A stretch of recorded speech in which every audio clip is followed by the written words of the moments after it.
Ich war kein Thief, football class, we're here to light the fire. Spitting facts and stats, you know we never tire. Bringing the heat up, that passion won't retire. Busting through the mic, our voices never expire. We ignite the spirit, never fading out. Light the torch, USC fans rise up high. On this podcast, we aim for the sky. Knowledge and entertainment never lie. Together we stand, let the truth amplify.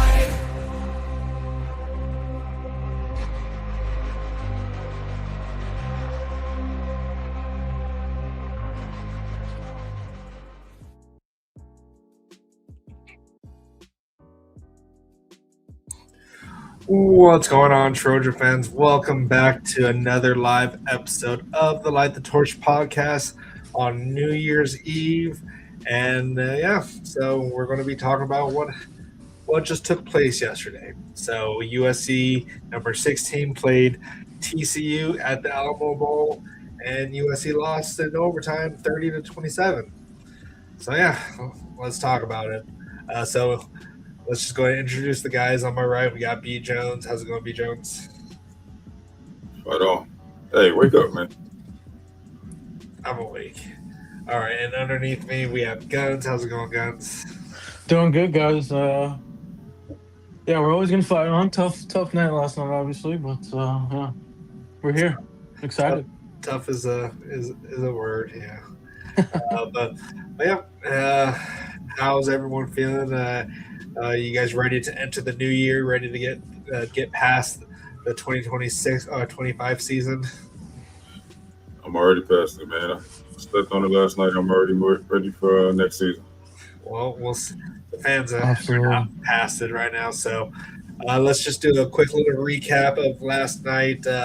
So for the stats here, Jaden Mayaba was 18 of 30 for 280 yards and a touchdown with 2 interceptions.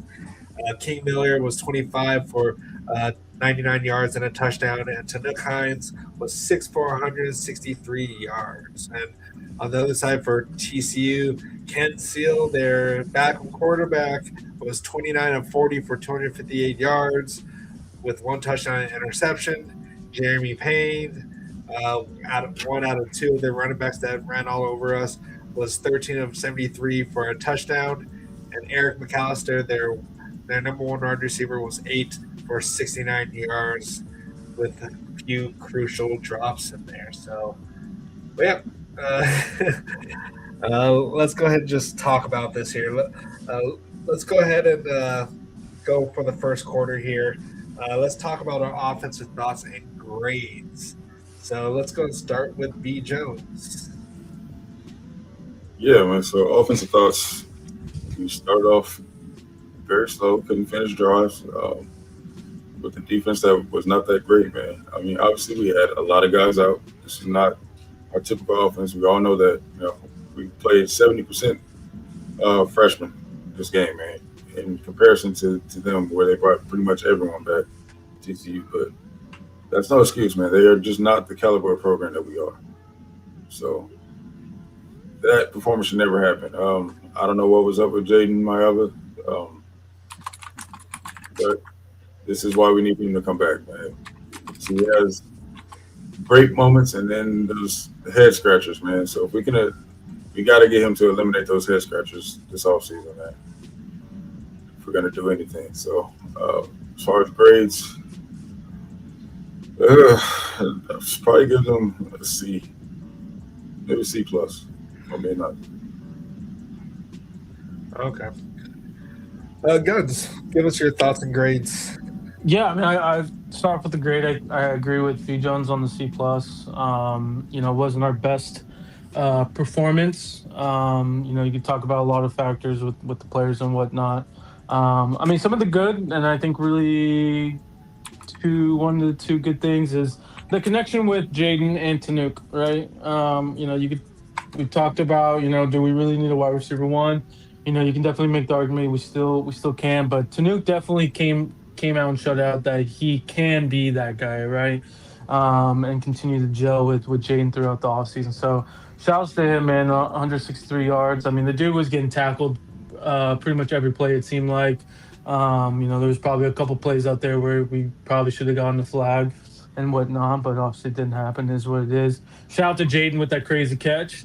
He definitely deserves it as he, takes his farewell into his future, if it's going to be the draft or just whatever the case may be. Some of the bad was just the inconsistency with the O line. Again, I know we're playing a new guy on the left guard, but there was some shuffling, right? Tobias normally was playing guard this season. He went out to left tackle. We had the trader, and then we had Miller at right guard. I think he's kind of been moved to both sides. But yeah, there was just some shuffling, right? So the gel, you could say, wasn't up to par. They really weren't working well enough with each other. But yeah, I think it just came down to the run game. When we got into the red zone, we just couldn't get the ball in the end zone, right? We getting stuffed. You'd probably like to see Jaden run the ball a little bit more. In that situation, maybe even bring in, Longstreet. I'm sure some of us have been wondering that as well. But I think that kind of came down to it. Outside of the turnovers is really the end zone. And the red zone is too many field goals and didn't get the ball over into the end zone. So that's my thoughts. We should have gave the ball to Brian Jackson. Oh, wait.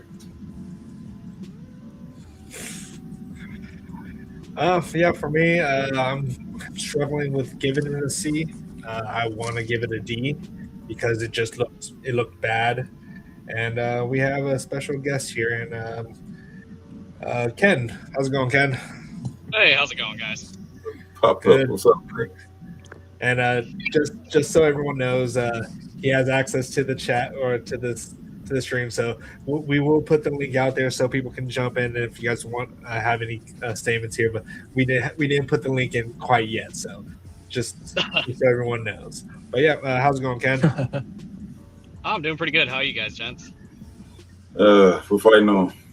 I'm trying not to sound so depressed. How are we outside of the game?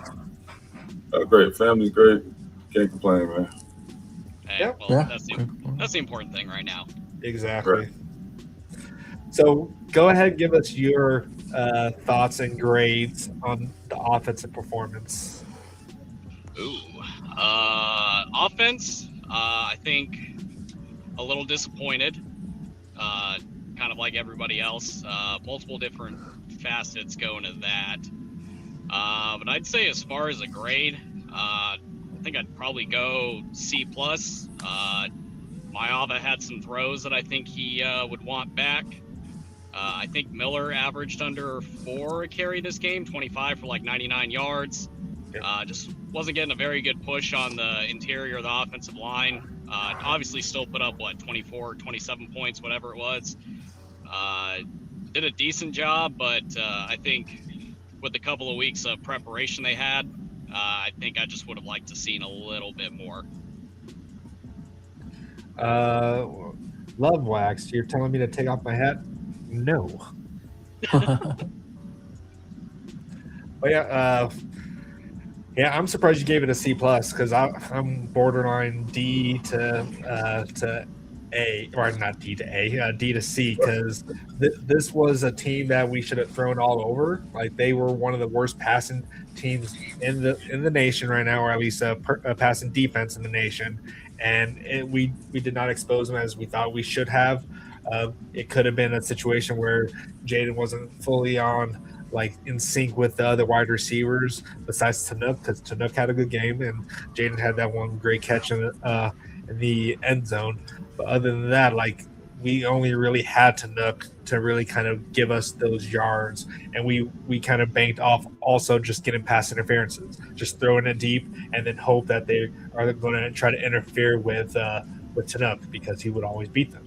But the red zone was just bad. Like, we should not have done. We should not have.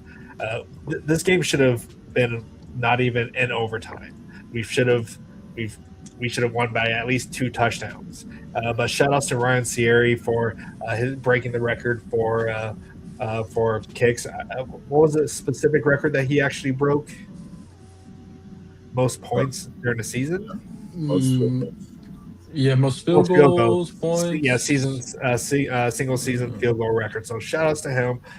He definitely earned his scholarship. So, but yeah, other than that, it's just like this was rough. Like that one, like in that red zone or in overtime, when King Miller got sworn by like five people at right before we on third down was just ugly. So I'm going to give it a D plus, just to be nice because there's a plus in there. Did I give the highest grade out of everybody? Yeah, you did. Oh wow. We were all the same. Yeah, me and Jones were C plus as well. He said C plus. I thought you guys all said C. No, we said C plus. C plus. Okay. Yeah. Mm-hmm. Damn. I guess I get your point, BC, but I'm not usually the kind of guy that makes excuses, as y'all know, but I think there are other circumstances that go into the offensive performance. Play calling, obviously, in the red zone was atrocious. Not sure how you're on the 2-yard line and you don't punch it in the end zone. You end up somehow losing yards on 2 plays. But I don't know, man. No Lane, no Lemon, patchwork O-line. Was it really much of a patchwork, though? We've dealt with that all season. Still patchwork.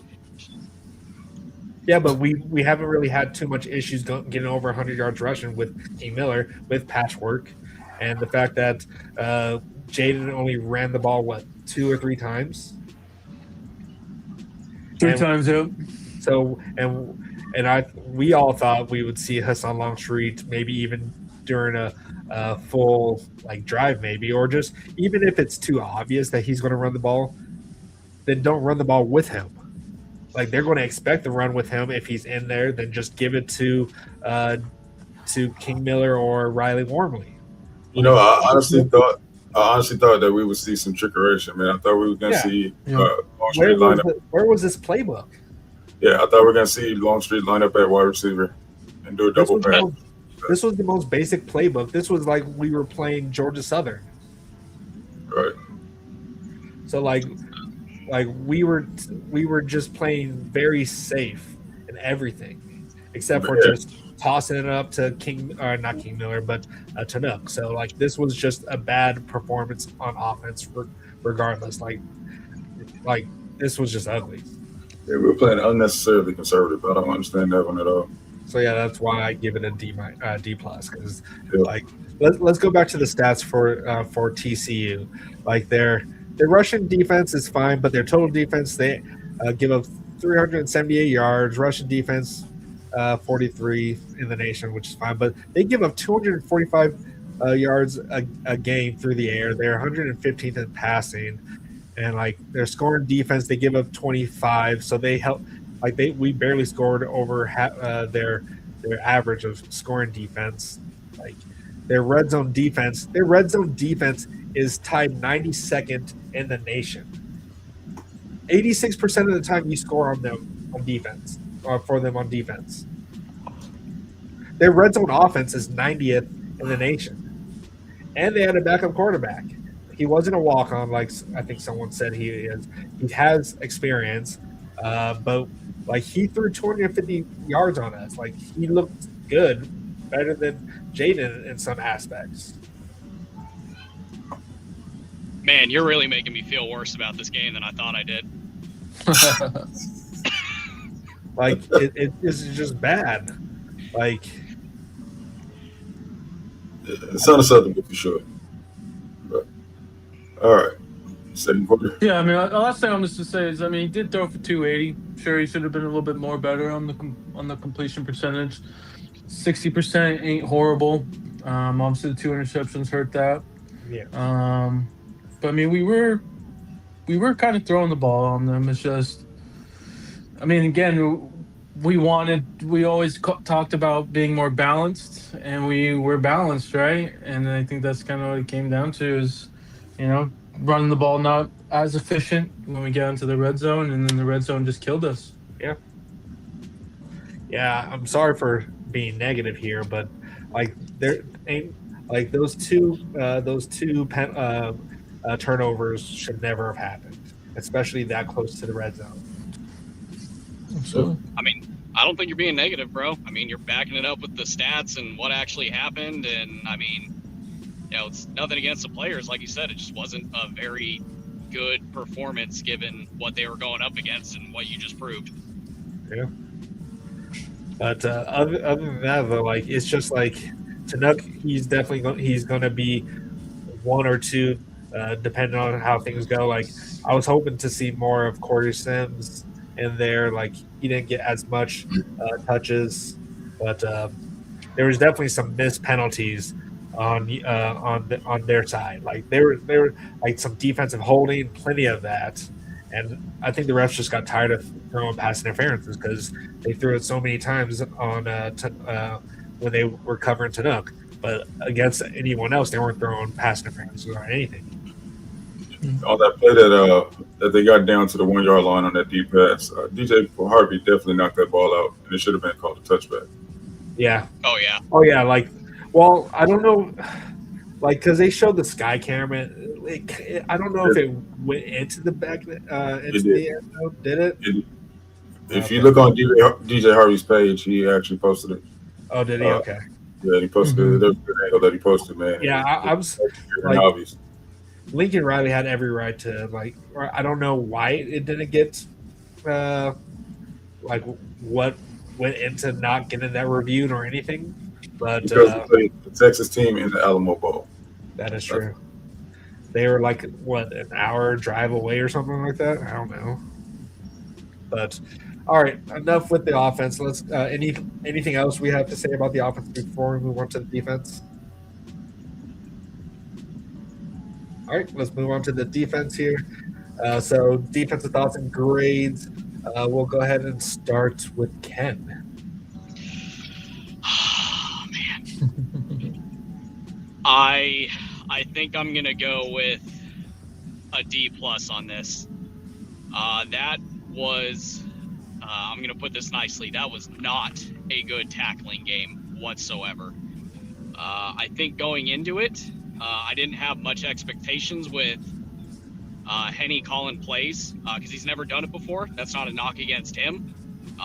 Obviously, Lynn kind of just left last minute. It seemed like he was preparing to call the defense, and now all of a sudden Henny's taken over.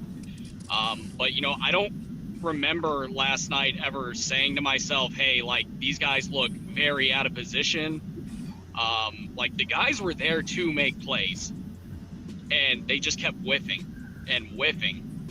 I think the thing that also makes me angry about the whole thing is feel free to disagree with me, but I think that was probably Cam Crawford's best game that I've seen him play.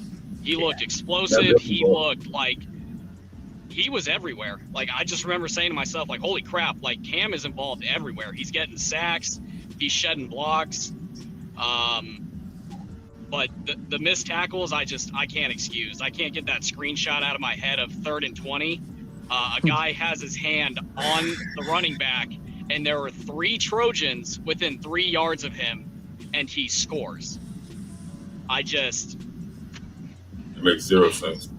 I'm trying to find the rationale for it, but there just is none. So,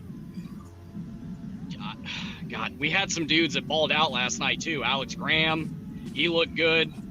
I mean, like I said, I was so impressed with Cam Crawford, and I think the way that he played, like, if you told me he lined up the stat sheet the way that he did and was making impact plays, you wouldn't have said we lost that game. But yeah, I guess that was a long way of saying D+, because holy crap, like, please just bring somebody to the ground for God's sake. Like, you were on defense, just tackle the guy.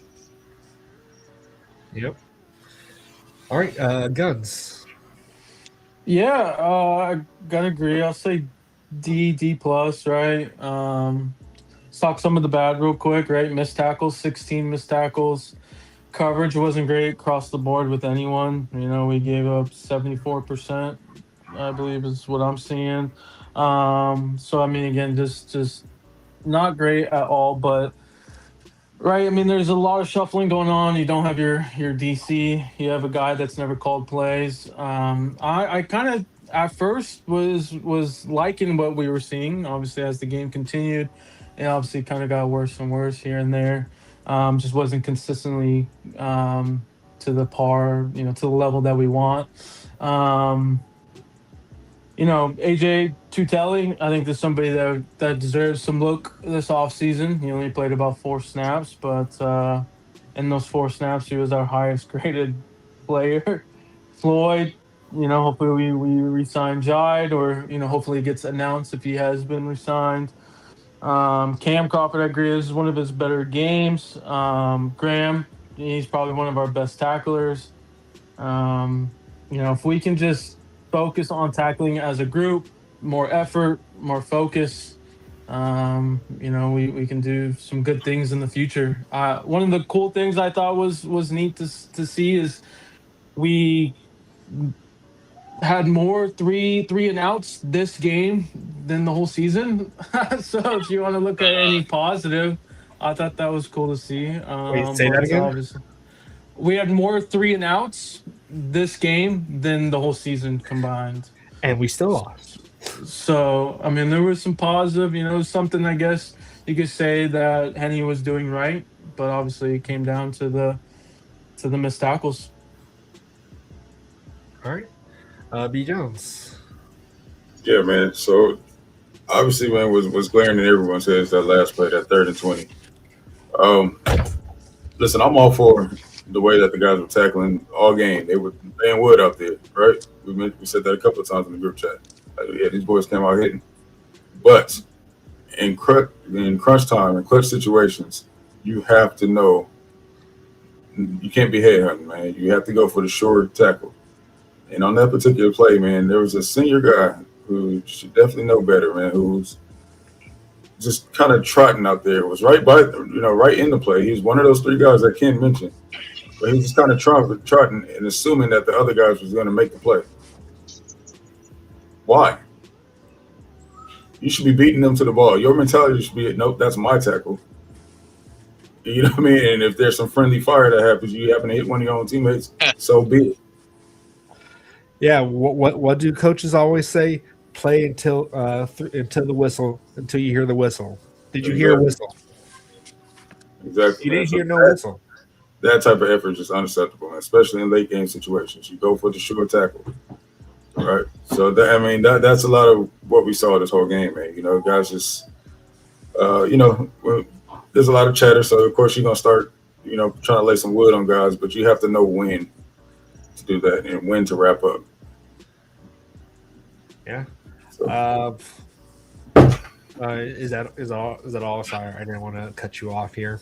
Yeah. I mean, great. I'll go the same as Ken. I would say D+. All right. Well, for me, D-. This team was horrible in rushing.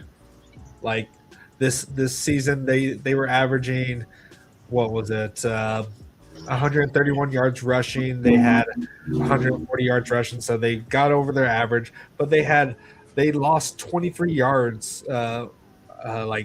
from rushing attempts. Like we were getting TFLs, and yet they still had more first downs than we did. Like their offense just looked, or like granted they had a top 30 offense all year, and their star wide receiver wasn't really doing much. So D-Nick did a decent job with locking him down. So which he was the only one that was playing like at the line of scrimmage. Everyone else was lining off like 10 yards off. So the only one that I saw that was locking it down for the most part was D-Nick. Like he even jarred that ball loose that could have been a touchdown. So that's a positive, I'll say that. And like it was just a Jekyll and Hyde kind of defense. Like there would be like some drives, like we had 2 3 and out right off the bat, and like you could see the intensity, but then that would just go away. Like it was just like a quick burst of high intensity defense of just flying to the ball and like laying the boom on them, but then they would just go out, it would go away. Like they just thought like it just I don't know if there were some tweets out there from parents, from recruits that were calling out some effort from this team, and it just showed. Like the effort wasn't fully there on key plays. That 3rd and 20, like literally, like that's like the ugliest thing. Like in our group chats, I would like always post videos of people missing a whole bunch of tackles and like saying, "Oh, that team should not. That team should be ashamed of themselves." Like I hope they feel bad about what just happened on that last play. Like I don't know if they had. I didn't see if there was any interviews afterwards, but like that was the ugliest play. Like that was a reminiscence of King Miller against Michigan when they let King Miller convert a third and super long. That was basically the exact same situation, but for a game-winning touchdown. So that stuff should never happen, and so that's why I'm giving it a D- rather than an F, because at least DeCarlos Nicholson played lights out when it came to locking down their number one receiver. Yep. Like this guy, the quarterback, this was his dream, and his dream came true. Like he wanted to play for TCU so bad, and the whole team was playing for him, and they made his dream come true for winning the Alamo Bowl.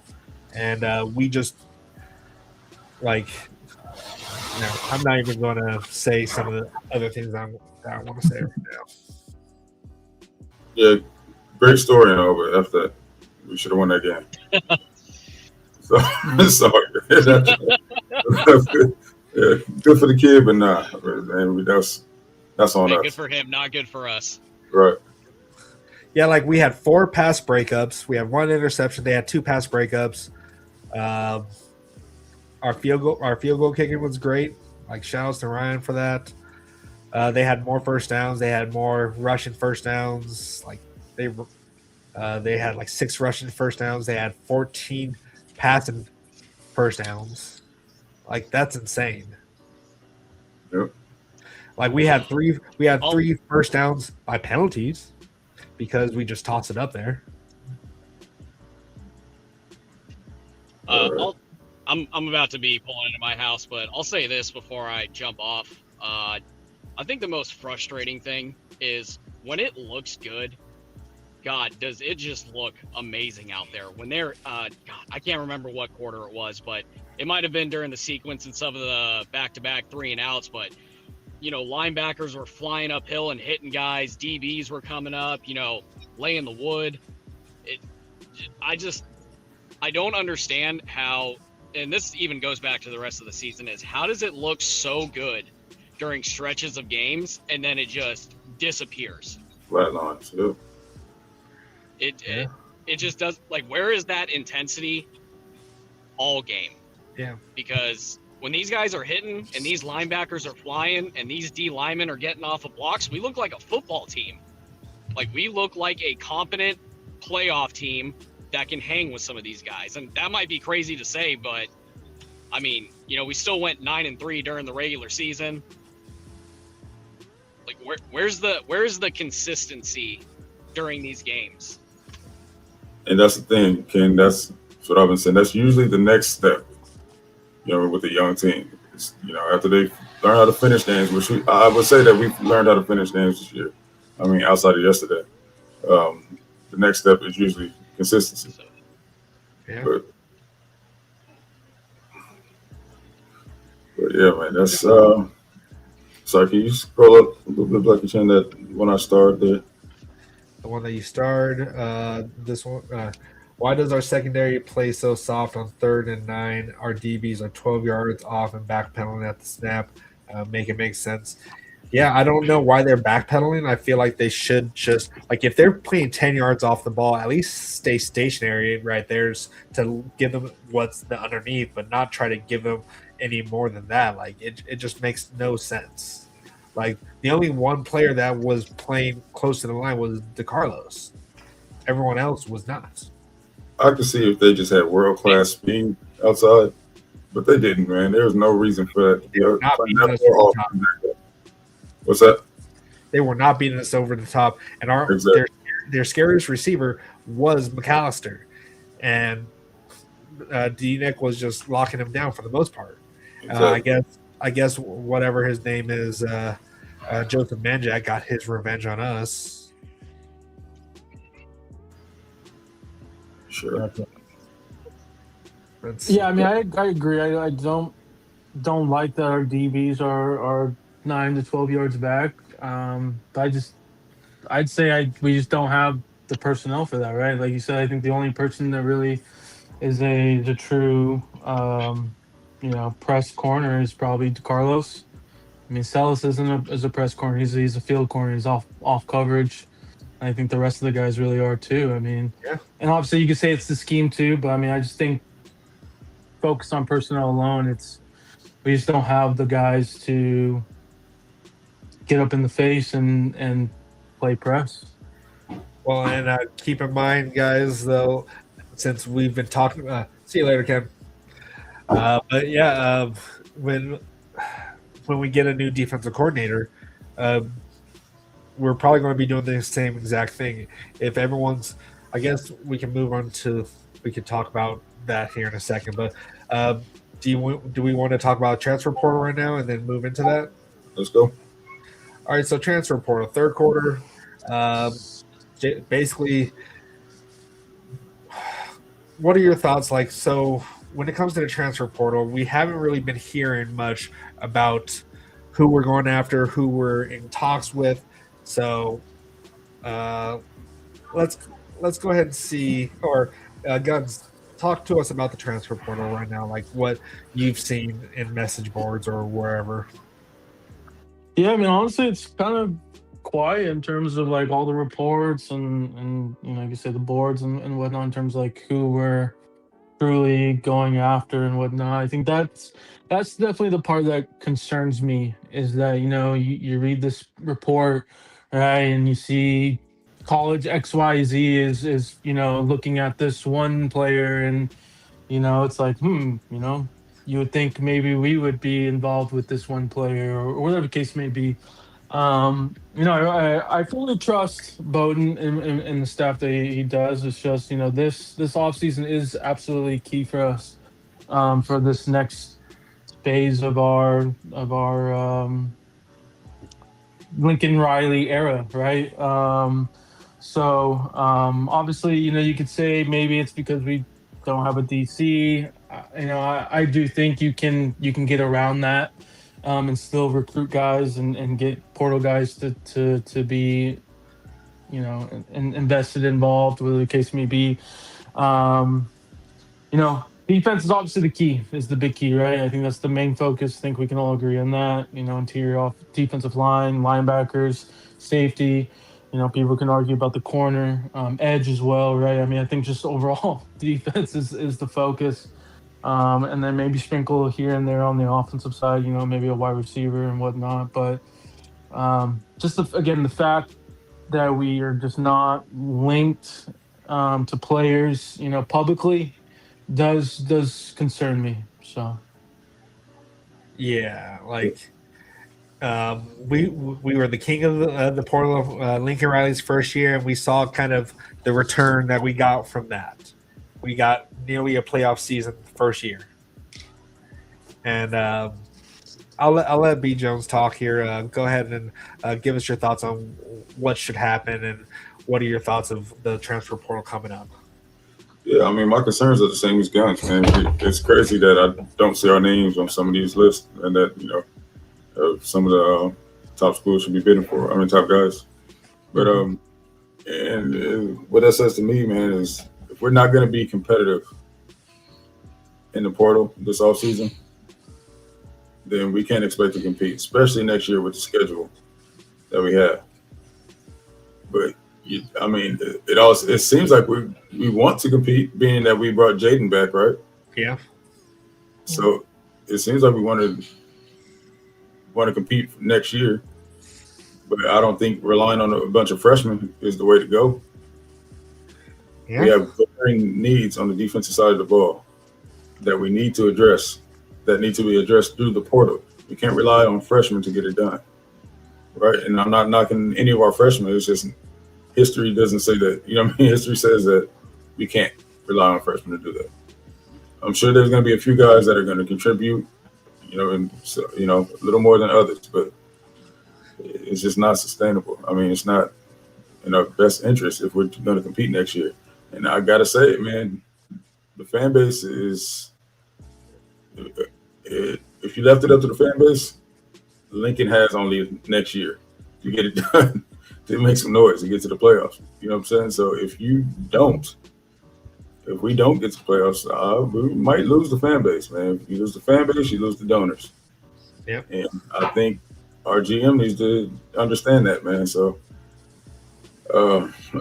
like I said, man, we don't know if that what's really going on, as far as what their thoughts are as far as the transfer portal, but my advice would be is that better take that serious, man, this offseason. Because we do our best here at Light the Torch to keep the fan base together, man. But if we don't make moves in this transfer portal this year, I don't know how much we can do, man. I don't know how you guys are feeling, but the fan base is ready to explode, in my opinion, man. Yeah. So we're bringing Jaden Mayava back, and by doing that, it sounds like we are expecting to do good next year. We're wanting to do good next year, and everyone and their mother can see where we're lacking right now. Like, I'm not saying it's the players, it's just like the coaching, of course, needs to be better. It's just everything needs to be better. And right now, with what we just saw last night, how can you believe that next year is going to be better? Unless we get some insane developing coaches on the defensive side that are going to develop and make sure that everyone is providing the effort that they need. It's just like we're wasting Jaden Mayava's last year if we don't go hard in the portal. Like, it's basically like what we did with Caleb Williams. We wasted his last year. Like, we had the best quarterback, like probably the most athletic quarterback and the most gifted quarterback that USC will ever see, and we wasted it. We threw it down the hole, and now we have a what if. Like, if we would have went all in for Jaden, or not Jaden, Caleb, and had a good defense, like Caleb would have taken us to the playoffs if we had the defense that we had last year or this year. And but we had a shit defense his last year, and we wasted his year away. So I just think like it'll be a bad idea if we don't put any effort. Like, I'm even kicking myself that we didn't get David Bailey. Like, David Bailey is a first round pick. He's a first round pick right now, and he was killing it at Texas Tech. To be fair, I don't think we had a GM in place at that time. True.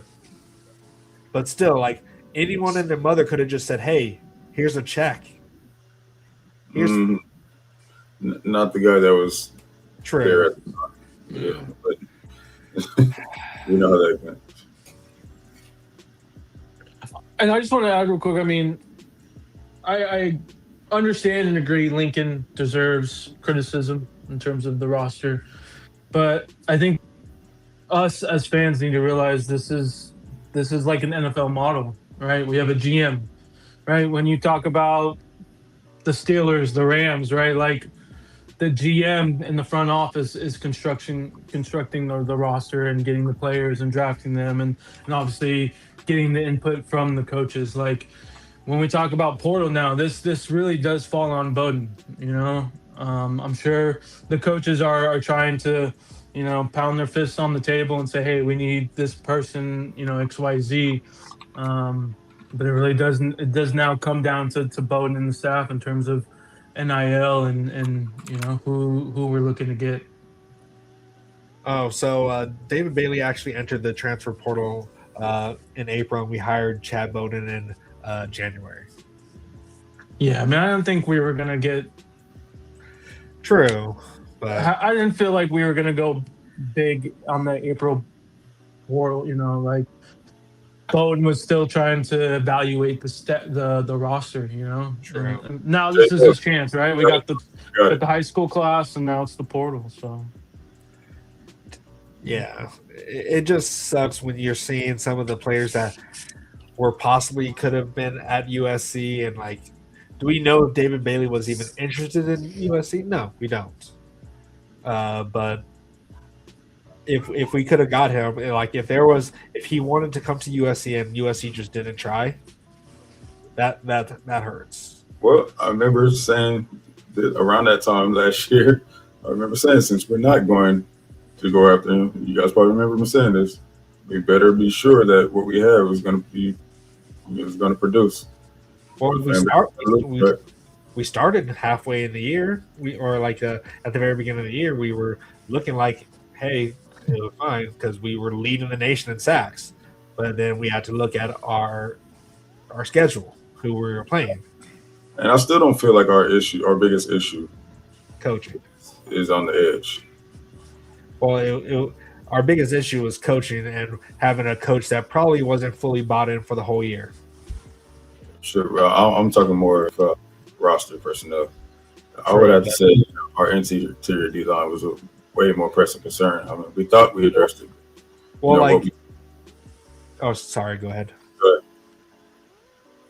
Oh, I'm just saying, like, if what has been going on, if you guys are not part of any of the 247 or On3 forum boards or whatever, if what is saying has been going down with a particular coach, we were not going to go far with him.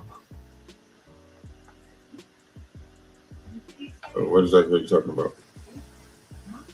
Like, I thought I saw somewhere where certain players had different playbooks. Oh, yeah. Yeah, there's a lot of rumors and chatter going on out there regarding our last defensive coordinator and how he treated his personnel. But we'll let that come out when it comes out. I don't know. I'm just mad. Yeah. Yeah. Raul, what's up, man? Yeah, Raul. Sorry, I let you in. I just didn't say what's up. How are you doing? How's your New Year's Eve going? It's going all right. Just working, so I just got a little 15-minute break here. Just to say what's up to you guys and the fans. Fans out there, don't panic, man. We lost a bowl game that's really irrelevant. Yeah, we should have won. So it's frustrating in that regards, but it's not the end of the world. It's like we played a lot of freshmen, and they had mostly seniors, right? I think I saw a tweet there. So, experience makes a difference. And it's a learning curve. In my opinion, this loss, although it kind of sucks right now, because it really does, it helps us in the future because, there's going to be extra motivation for Chad Boating and staff to realize, okay, shit, we may actually need to do more here in this next portal window rather than, being too patient. So, I feel like, this win or this loss, opens up more eyes in terms of what needs to happen. And I feel like it just starts that process sooner rather than later because you saw what happened 2 years ago. We were riding high, that momentum, that bowl win, and we didn't do anything, right? We thought we were going to make the playoffs with Miller Moss, and you saw where that went. So, I just feel like, it'll help us out in the long run. Well, as long as we get our right coaching staff, but music maker make me high. Well, tell me, what is 10 wins gonna do for us? Nothing. It doesn't do anything for us. That's exactly where I was going, man. It's like Ricky Bobby says: if you ain't first, you're last. So fucking what if we can get 10 fucking wins? It doesn't matter. I want to win a championship. I don't care about making the college football playoffs. I want to win the whole damn thing. I don't care about a participation trophy. 10 wins, 11 wins. If we don't win it all, it doesn't matter. Yeah, it didn't affect recruiting. So what is it really? Right now is already set. Like when it comes to our 26 class, and we have our 27 class is pretty much non-existent right now. So, and it's going to be a lot smaller at this point. So we already know that we're going to be picking and choosing with what we got. Like this game was more about really seeing who we have next year and what we're going to need to be doing in the portal. And also to see, just Yeah, I don't know. I don't know where I'm going after that, but just to see where our talent is. Right. All right. Like I said, it's not. I'm not saying that we didn't care about winning this game. I wanted to win this game, but it's not the end of the world. That's what I'm saying. It's like, if anything, it helps us fill in the gaps that need to be filled sooner rather than later.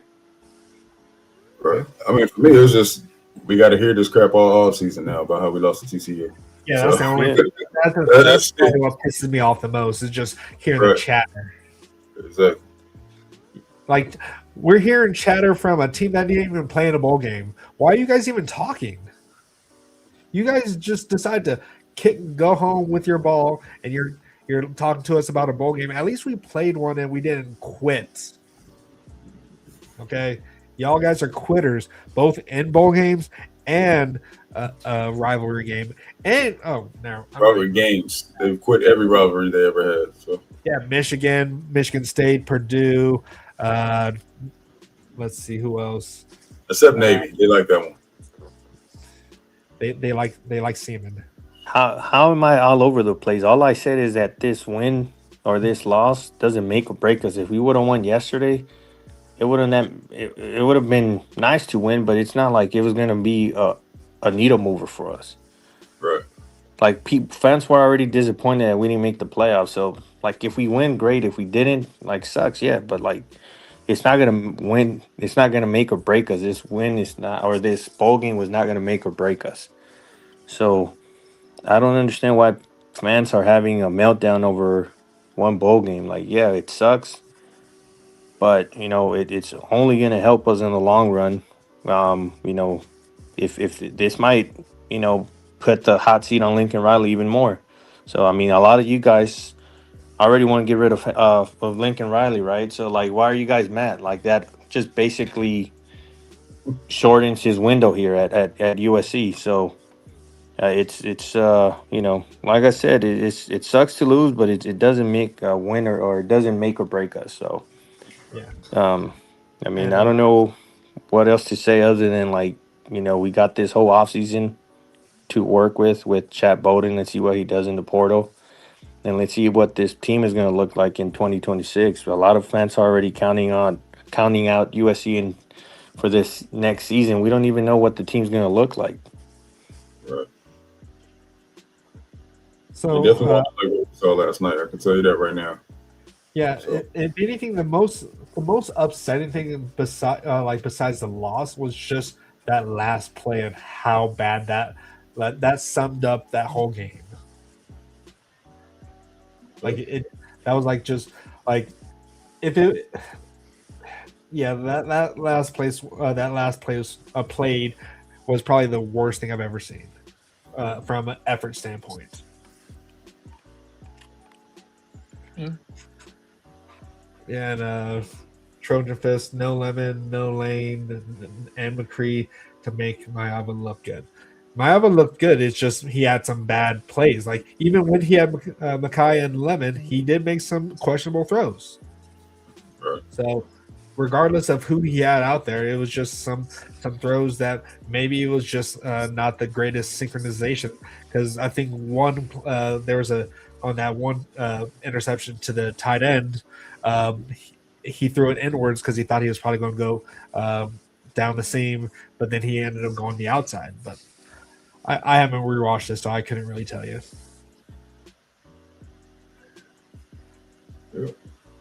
Yeah, but I mean, we got a lot to look forward to in 2026. That's all I'm saying. It's like that this loss yesterday doesn't take that away. So that's how I see things myself, at least personally. I'm not gonna have a breakdown or a meltdown over one bowl game loss. Hey. All right, let's see here. Let's go ahead and talk about DC, because we didn't really talk about that. Like, when do you expect us to hear about this hire? So when do you think we will hear about, like, maybe an announcement coming up soon? When do you expect that to happen, Guns? Tomorrow at the latest. I mean, there's all these, talks about we've been linked with PK. I mean, I don't understand why it would drag on into the portal. We kind of knew Lynn was going to be leaving, right? There was the whole buyout situation. So behind the scenes, we were essentially working on a replacement. So I mean, he's right there for the cake, right? Don't have to worry about a buyout with him. He unfortunately got fired because Sark had to make a change, and yeah. So I would hope today we get something. Hopefully we can figure out the details of that contract, and at least see a post saying he is the main target. So Yeah. What about you, B. Jones? Yeah, I mean, the sooner the better, right? Being that the portal's coming up, but I will say, Lincoln made a comment that there will be, that they are doing their due diligence, man. So I can appreciate that there is actual interviews going on. It's not already sold up. I can appreciate that the fact that they are interviewing guys because they know they have to get this right. So I don't see any reason why it wouldn't be PK. The resume speaks for itself.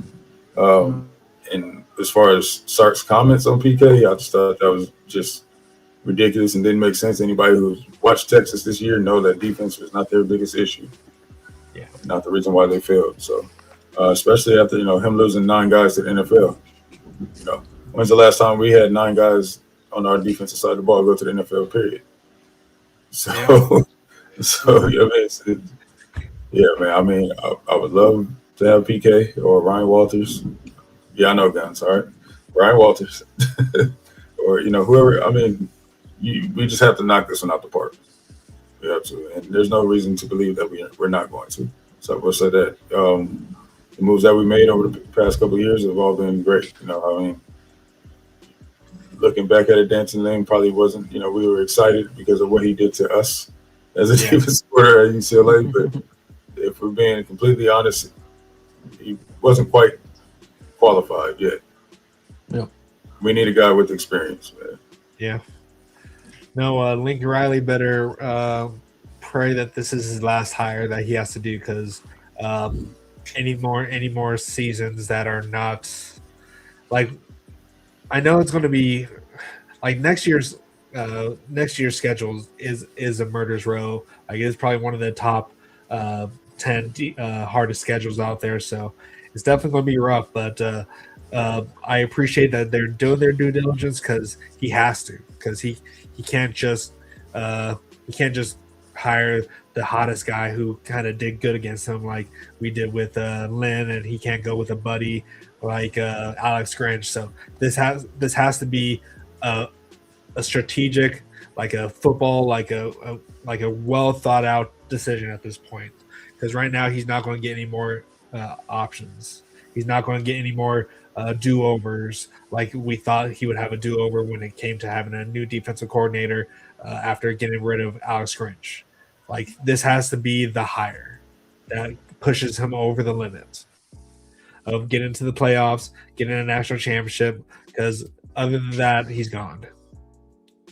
Like, it's plain and simple. And like he I don't know, like if we can't do it, I don't know if the donors are going to really buy in anymore.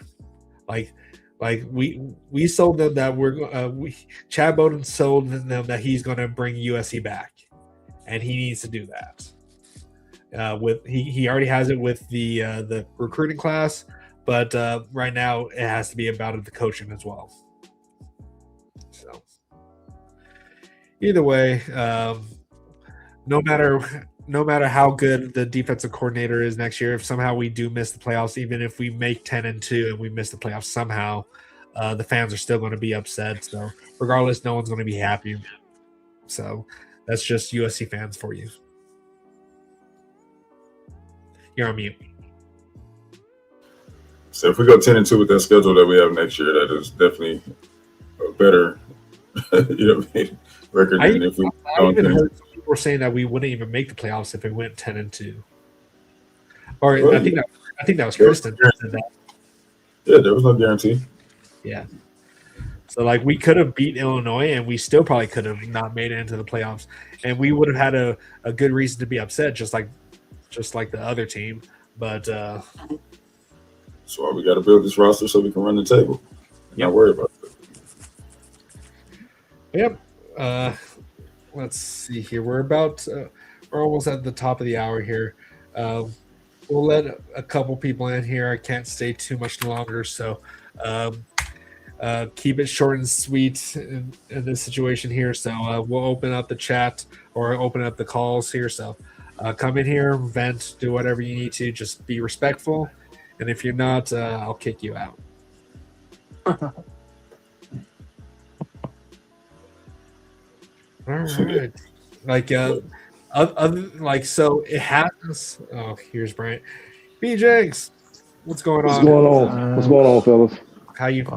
How was? Okay, so shout outs to you and Christen's podcast, 4th and 9th victory.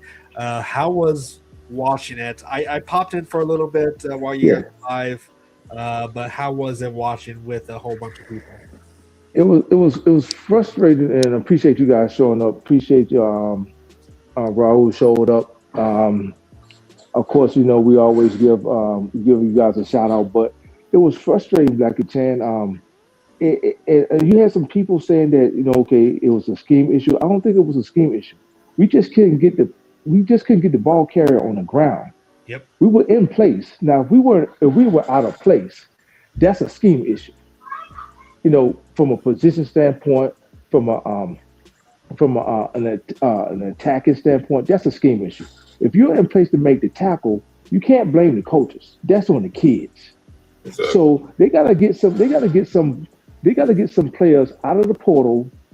First of all, you gotta reinstate accountability and discipline. But if kids out there missing tackles because they refuse to wrap up, then you gotta put them on the bench. I'm sorry, I don't care who they are. You gotta put them on the bench. So if you go back and you look at that last play in overtime, 4 players was right there in position to make that tackle. And I'm not calling out any names, but I'll just say some numbers. The last line of defense that could have stopped that kid from even getting the first down, refused to wrap up. Even in a situation like that, the sideline is another defender for you. If you just push the kid out of bounds, they have to kick a field goal. They're not asking the kids to do anything that they're not capable of doing. These kids have been tackling, wrapping up since Pee Wee. But for some reason, they get in the game and everybody wants to make the big hit, make the kid fumble, knock the kid down off his feet, instead of wrapping up the fundamentals. But if they allow kids to get away with this against Missouri State, you can't get mad when you see them doing this in a big game like this. This has to be nipped in the bud in those preseason games against Missouri State, against Georgia Southern. They got to nip this in the bud. If I see you missing tackles in this Missouri State game, I'm not giving you a pass. Because then I won't be let down when you just whip on these tackles when you miss these tackles against a TCU. That game should have been won in regulation. Uh-huh. We need to invest. They need to get some offensive linemen, and I understand that was patchwork, but we talking about the way USC recruits versus the way TCU recruits.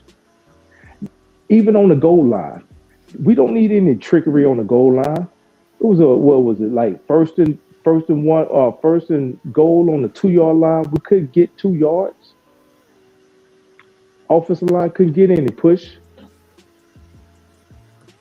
Nope. So we got an issue with blocking and tackling. That's what it boiled down to. We got the talent. Now there might be a talent gap between the starters and what's behind them when we talk about from an experience standpoint the freshmen. But if you're in position, I expect a freshman to be able to make a tackle. Yep. So everybody wants to blame Riley. And of course, it's going to fall on his shoulders because he's the head coach. But if you go back and you look at that game, that poor tackling didn't start right there in overtime.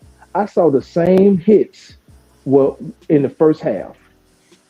I think the difference between that game and any other game that we played this season was Lynn not being there. I think if he was there in the second half, we win that game. And Henderson didn't have any experience with calling that, but I understand that the staff had to let him go because of, some behind the scenes things. I get that. But when it boils down to it, like the torch man, that comes down to blocking and tackling. It wasn't a talent issue. We should have beat them regardless of what we had on the field, simply because the type of recruits that we have, the type of players that we have are somewhat notch above the Big 12. That's what you expect when you talk about a USC, when you talk about a Big 10 team. We're supposed to beat them in regulation. Even with the patchwork we had, we were still ahead 10 points. So what's the problem then? Is it scheme then? Is it offensive play caller? No. It's your players not being held accountable. Yeah. That last that effort at the very end was just atrocious, but it was horrible, Blackiechainz. It was horrible. But again, you're not asking those players to do anything that they're not capable of doing. Yeah. Again, these kids have been tackling since Pee Wee. Right. The fact that they push him out of bounds, that's what I'm saying. He could at least pushed him out of bounds, but for some reason they go. That's what I'm saying. He had the opportunity to push him out of bounds before he even got. I think he was like 7 or 8 yards short of the first down when 2-4. Yeah, they were pushed him out of bounds. So if it was 4th and 5 or 4th and 15, they would have either had to go for a long field goal, which he his longest field goal was like 45 yards or whatever. That would have been at least a 50 plus. I don't know how many TFLs they missed in the first half on yesterday.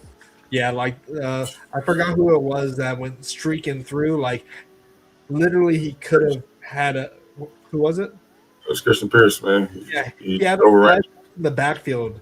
And I saw 17. I saw Nicholson. I saw Nicholson do the same thing Pierce did. Try to knock a kid down without wrapping up. Yep. That's our issue. Anybody looked at that game yesterday could tell what the issue was. The issue was tackling. Yep. They didn't tackle all during the bowl season prep. They didn't tackle at all. Listen, and we're not trying to single those two out. They're out, and I gotta admit, they were out there thumping. They were out there, laying some wood. What you call it, third in? You call it third in practice when you just hit the player and don't wrap up. That's what they were doing. They were third in yesterday. Exactly. Because you don't. They were hoping for a big hit. They were hoping for a big hit. They were looking for a highlight hit. Well, what you do is Blackiechainz. You go from the third in practice to a full speed third in the game. That's what they were doing.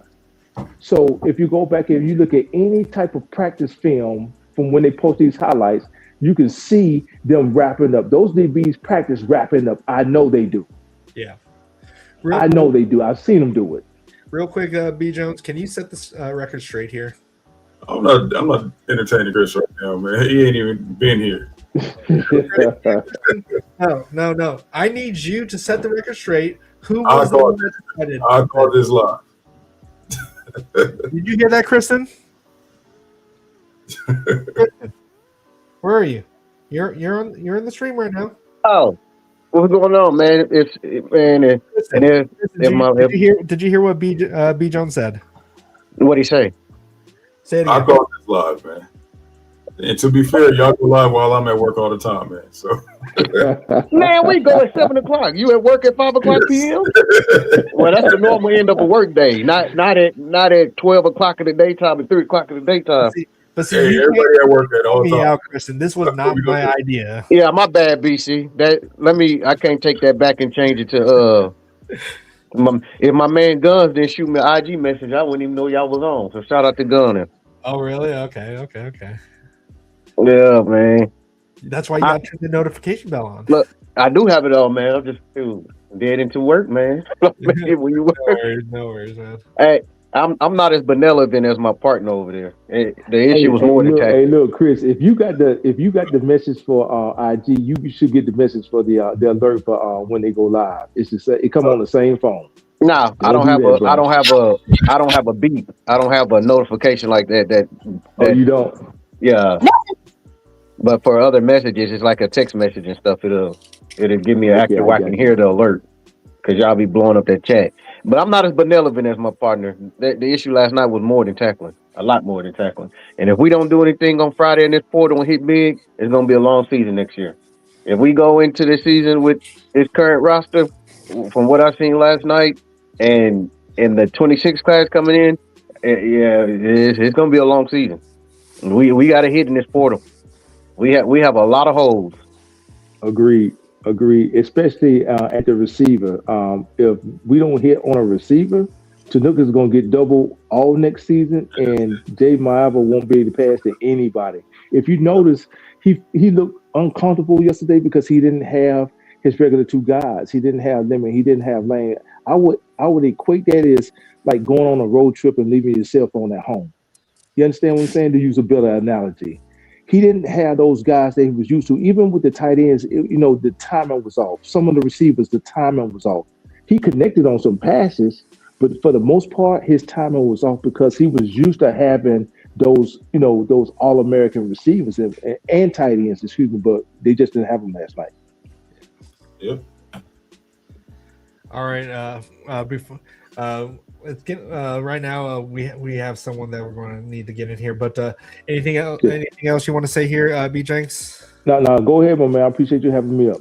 I appreciate it, B Jenks. Definitely check them out at 4th and 9 to Victory. Really quick, what was your thoughts with your watch along there, Christen? Excuse me. My thought is stay out of that. Stay out of that 3-man front. It didn't work all night. We'll get a negative play. We're rushing 4 and 5. The defensive line was eating, and then we'll go to that 3-man front every time we got them behind the sticks and they converted. Yeah. My thoughts watching it is that I know people had the issues with Lynn. With a quarterback who only had 6 stars, we made him look like a Heisman, right? We did a simulated pressure here and there, but we never did anything to confuse him and get him off his first read. And going to that 3-man front and rushing 3, you got to have a zero technique that can move some people and push that pocket and rush him, or he gonna sit back there. The defensive play calling, we were on our heels. We had no answer for simple them attacking us on the edges, and the way they attacked us is that they simply sent their running backs in the route for 5 yards. He was wide open every time with a full head of steam, and our defensive backs couldn't make a tackle. That happened over and over and over again, and we never had an adjustment for it. And I do understand, our defensive staff, it was their first time, them calling plays and all that, but they know the defense. They know the play calls. They've been there. It should have been some adjustments made, and we were on our heel. This is what I don't understand. We came out the first 2 drives, got 3 and outs with our 4-man rush and all that, and then we came out after that, start going to 3, dropping 8, and we kept doing it. Every time we got them behind the stick, I'm like, please don't go to this 3-man front. Please don't go back to this, and they did it every time. Yeah. Yep. And we got nothing. No kind of pressure, man. But yeah, man, I hope we don't see that ever. I mean, obviously things are gonna change. We'll see. I will say this, B. What's up? That 3rd and 20, I don't have a problem with that 3-man front on that 3rd and 20. Okay. And the reason I don't have a problem with that because it was 3rd and 20, and it's keep the ball from just come up and make the tackle. That play there, the totality of the game, I didn't like our defensive play calling, lack adjustments, and what we were doing. But that play right there, that's totally on the players. You got 3 players, you got to make the tackle. Okay. Absolutely. For a second, I thought you were going to justify what happened, and I was like, "Wait, what's going on?" No, like, hold on, Chris. We let you justify that Notre Dame play, man, but we ain't going for this one. No, that's totally on the players. And then you have one player that missed 4 or 5 tackles. I mean, could have had tackles for a lot. I mean, could have been the MVP of the game. If you just, I mean, we had them down in their own way, like 10, 5-yard line, run straight through and chest bump the running back, and he keep going. He keep going. Like, what are you doing? Wrap up. Here's something that these players might not know, but you can also make a big hit while wrapping up. Yeah. Right. I don't know if they knew that. It's not just throwing your body into their legs and all that. You got to bring your legs and you got to wrap up. Yeah. Right. All right, Christen. Any last words before we get you out of here? No, I'm good, man. Y'all have a good one. I've been keeping on. I need something to listen to while I'm working. All right, appreciate it. Happy New Year. And I'm not coming back on unless you start talking that crazy John Cena talk. All right, see you later, Christen. Happy New Year. All right, Mitchell, how's it going, Mitchell? How you guys doing? Happy and healthy New Year to you and your families. Happy New Happy Year. New Year. Thank you too. Yeah, I hope next year we can play on the 31st or later and a little earlier. For the East Coast, it just kills me. But it's like when it's not the top 12, the playoff team. It seems like we lose guys to the NFL. Guys can leave. Why can't they leave after the game? Because then you can't use them. You can't use the guys that are going to decide to transfer to USC. And, of course, you can't use the seniors from the high schools. It's too early. They got to pass the exams, right? Yep. I just think it's just unfair. I knew the quality wasn't good, but we should have won the game. It's just unbelievable how we lost. I wanted double digits wins. That's what I was expecting. But at least I like the tight ends. I know we're gonna have next year. We'll have Jordan back at running back, and I'm looking forward to those two freshman running backs. And I wish you could have seen a little Longstreet and also Ford. I mean, all I saw was that one pass as a punter. Yeah. I was a little disappointed. And Olsen I didn't see. And one more thing, I guess I've given you enough. I think. I hope. 4 or 5 guys on the defensive line. If our defensive line is the best of our defense, bring back the old Minnesota Vikings where they had 5 guys on the team on those side. At least 4. Just 3 with 8 back. Prevent defense doesn't prevent you from winning the game. Yeah. It was very disappointing that they go down like that in overtime. Exactly. I remember the game. All I remember was we were up by 10 with 6 minutes to go and they had the ball and we still managed to lose. Yeah. It's definitely rough. Very rough, but it seems like most of these bowl games is just see what the freshmen and sophomores and the new guys coming in. It's almost like a JV or a spring game or a preseason game. I wish they go back to the old way. That's the way I remember. Vote who's won and being January 1st. That's it for the games. Anyway, you guys have a blessed and safe Happy New Year. Thanks for taking my call. Yeah, of course. Everything. And talk to you soon. Happy New Year's. Thanks again. Fight on. Fight on. Oh, sorry. All right, we got Mr. Paulie. How's it going, Paulie? I can't hear anyone. Can you hear me? Yeah, we can hear you. We can hear you. Hello?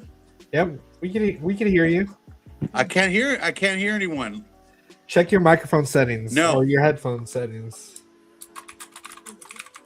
I know I can't hear you guys. Oh no. I'm looking at Now you're on mute. Okay, what about now? Can you hear us? We can hear you just fine, Paulie. You might have to get out and come back in. Yeah, it's giving me problems. All right. Yeah, we have to come back. Probably gonna come back. Too. Can you hear us now? Yeah, I can hear you now, man. There you go. Hey, Happy New Year, guys, man. Happy New Year. But I'll tell you, my all-time favorite, man. You guys are the ones that get me going. Every time I get a notification, I put a little smile on my face, man. I love it. Appreciate it, Paulie. Hey, so anyway, like I said, Happy New Year to you guys, man. Wish you and your families nothing but the best. And I'll make this quick, dude, because I know people are probably wanting to get on. But you know, one thing that gets me about it, we know, everyone knows that these bowl games mean absolutely nothing. And what I mean by that is eventually it's getting to a point now. You can just tell now teams want no part of this anymore. I look at yesterday and just the environment, man. The fans weren't into it. The player, no one really. I was having a hard time getting into the game. But you know what it is now? It's a chance for guys like Nicholson to get a little bit more tape, to kind of show themselves out to more NFL scouts. It gives Yep. us a chance to see what's in the cupboard and to see what's there. And it's more of a talent evaluation thing. Should we have won? Absolutely, we should have won. But you know what? It was more of the situation. It's just the way we lost. I think that's what's affecting people. And everybody's so quick, man. This is such a fickle, like fan base, man. It's like, I mean, no matter what happens, I'm convinced Lincoln Riley will never be the right fit for you guys. And I'm not saying you guys generally, but I'm saying the fan base in general. And it's sad to say that because the guy's pretty much just promised us everything he's promised us. He's delivered, and he made it very clear. The university made it very clear that we were not going to build this team on transfer portal people. It was going to be built the right way through recruiting the right people and getting the right people in place and building it. I've said it all along that 2027 would be our year. But whether Riley's there or not, I think that we have the ability. But now you see the game of college football changing right before our eyes. It's insane at how everything is it's just like, man, it's out of control. It really is. It's getting to a point, do we even call these guys student athletes anymore? These are professionals. This thing is run like a professional organization. And I can tell you right now, they're 5 steps ahead of us, dude. I mean, they already know who their candidates are, who they want, and who they're looking to hire. You know, there's guys that are in a transfer portal that they've already had their eye on. This is just part of the process, and I'm trusting in the process because I saw us improve this year. And whatever team is going to be out there or not, I believe in what what these guys and the staff with Chad Bowen and everyone are about, and I believe they're going to put the best team possible out there on the field for us in 2026. There's just, I mean, who I know we want this bad, but they want it bad worse than anyone. This university wants to compete again.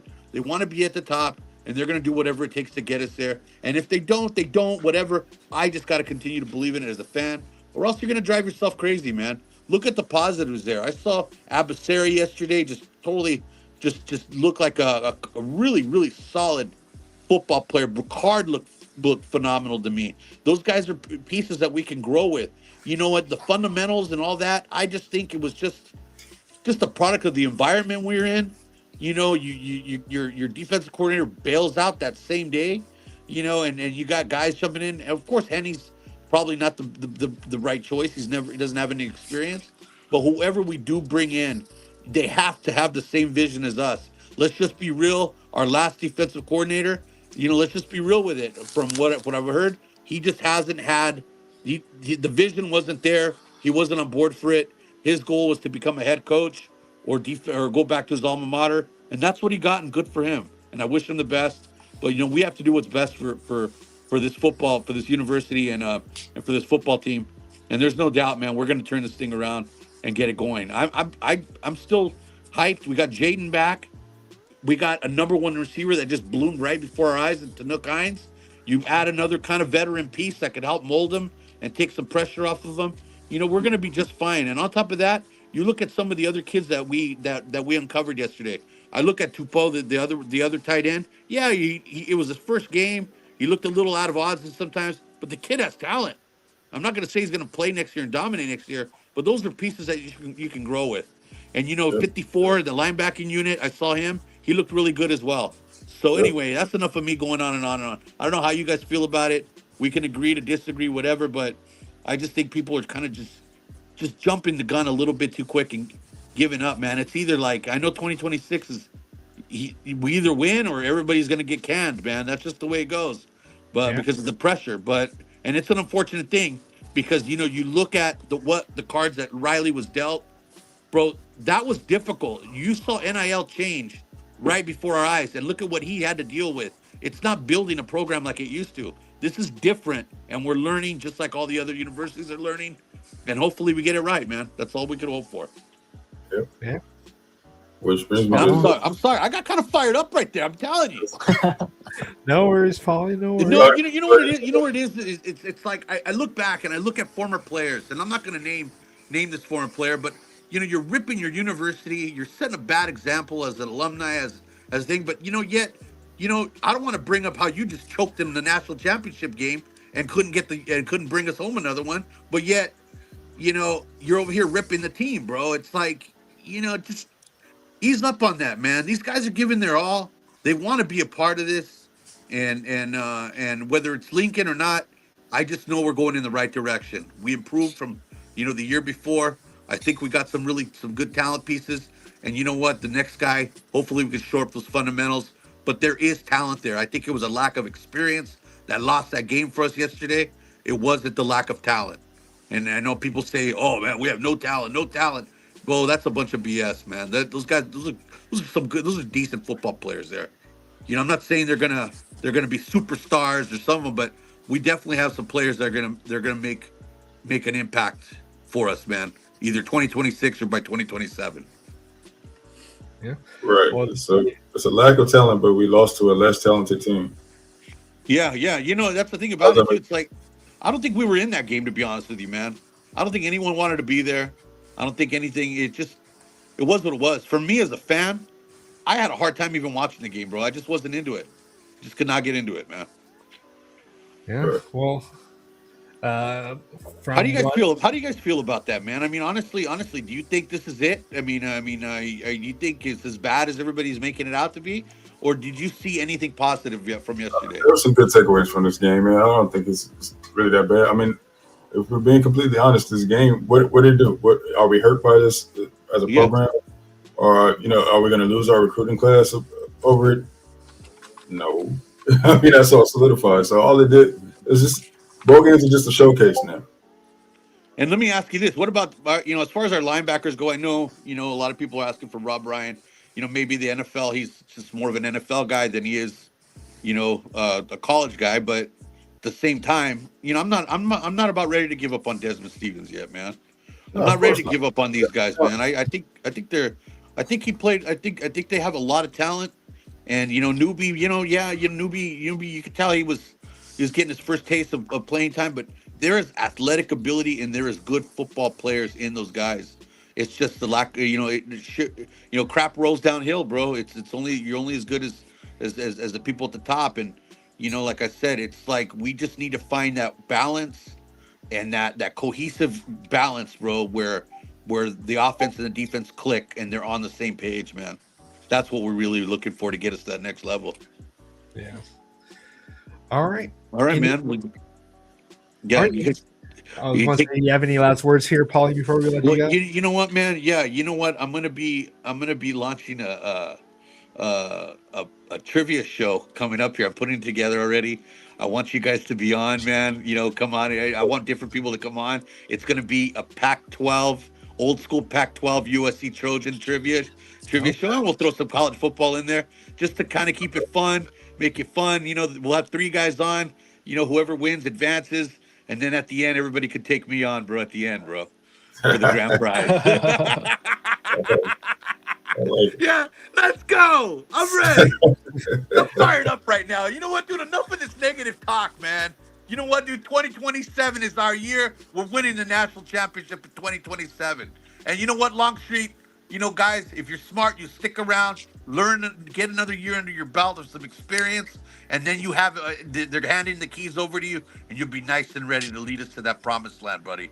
But you know what, man, we got enough talent coming in, and you know what? It's just a different time, guys, in today's landscape, man. These freshmen, I know we're not going to depend on them, but you know what? I trust in Bowden, and I trust in his staff.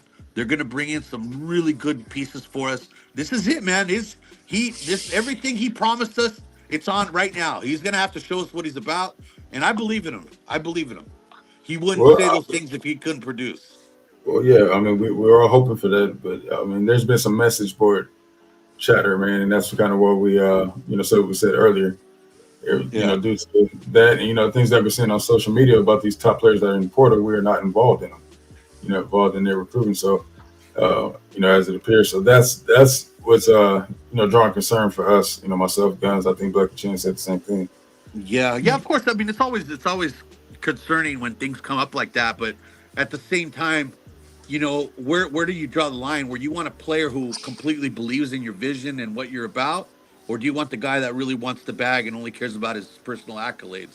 So there's There's a lot of players out there that are like that, man. I mean, a good friend of mine who's in the industry, and even my brother, they've told me how these kids, dude, it's like cutthroat. They know it's gonna come to an end, and you can't hate them for it. They're trying to make their money. They're trying to make their money, and they want to live a better life and provide for their families. And I believe in that, dude. But at the same time, you're in a team sport, and the money will come if you do it the right way. The money will come. So it's a tough decision for these kids, man. Do you go to a lesser school or another school where you're not gonna, have as much of an impact, but yet you're getting paid good money, or do you want to go somewhere where you can build as a man, as an individual, academically, everything, dude? I don't even know if that matters anymore, to be honest with you. I hope it does, but it's just, we're in changing times right now, man. These aren't your daddy's Trojans anymore, bro. Those days are over with, man. And this is something we got to get used to. And I'm trying to acclimate every day, dude, trying to understand it, trying to figure things out and how these kids are thinking. And I just know it's different, bro. So we'll see. Hopefully we get the right guys in, and it'll pay off for us, because we definitely do have holes to fill, man. We got a lot of things out there that need help, but at the same time, I like these kids that we're playing. They're going to be, some key depth pieces that we'll need throughout the year. And I'm glad they got some experience, man. And you know what, man? And a shout out and fight on to my boy Marquise Gallegos. Put him in, guys. Let him play. Right, man. Putting that you in, Anyway, man. guys, listen, man. Have a happy new year. I love you guys with all my heart. You guys be safe out there. And I wish you nothing but the best, okay? I appreciate it, Paulie. Happy New Year's, man. Yeah, Oh, take man. care, guys. Fight on. Fight on. Fight Hey, on. BC, I need your number too, bro. Okay, yeah, I'll Yeah. go ahead. I'll Message message it to you. Because I hate doing this. I message with the boys once in a while, and I feel so bad that you're not a part of this, dude. Because that's why I'm saying that. Just shoot me your number, brother. Yeah, All right. I'll give it to you here in a second. I think I follow you on IG, so I'll send it to you there. Okay. Okay, and I'll keep you guys posted on the trivia show. It's not going to be any kind of hardcore trivia. It's going to be more of like, what player caught, what made the big catch at Notre Dame on fourth. It was on 4th and 9, or Jared, or it could be like simple little questions like that. Who was the coach in '87? Things like that. So if you guys want to be a part of it, bro, you're more than welcome, man. I'd love to have you guys on. For sure. All right, man. Appreciate it. All right, brothers. You guys take care and fight on, man. Fight on. Right on. All right. All right. Don't mind scrolling up to the top, man. I just want to address one question. I'm not sure. Let me see if I find the area. This one? Sorry, yeah. So, Oklahoma made the playoffs before USC. Is Venables a better coach than Lincoln Riley? Was Venables handed the same load of crap that Lincoln Riley was when he got there? Did they start on a level playing field? Do you guys forget what Lincoln walked into or coming here? Absolutely. It wasn't the best situation for him. The OU this year was pretty much the same. Like they're the polar opposite of USC of this year. Like they had a good defense, but their offense was horrible. So, which is why they didn't beat Alabama, but they did get into the playoffs. But it is the SEC, so that they are wanting to put whoever in there from the SEC. But other than that, I need to get out of here, guys. Any last words you guys want to say before we head out? SEC's overrated. That's all I can say. Yeah, Iowa just beat Vandy, so, and Texas is currently losing to Michigan, right? Oh no, they tied. It's tied now. But hopefully Michigan can pull that out. But other than that, guys, we're going to go ahead and get out of here. Happy New Year's, everyone. Just stay away from USC Twitter at this point. Just go spend time with your family. Don't worry about this team right now. It's New Year's. Go have fun. Don't have too much fun. Hopefully you have all your fingers by next year and you don't do anything stupid. And don't drink and drive. So, but yeah, we're going to go ahead and get out of here, guys. Happy New Year's. Keep the torch burning bright. And as always, fight on. Fight on.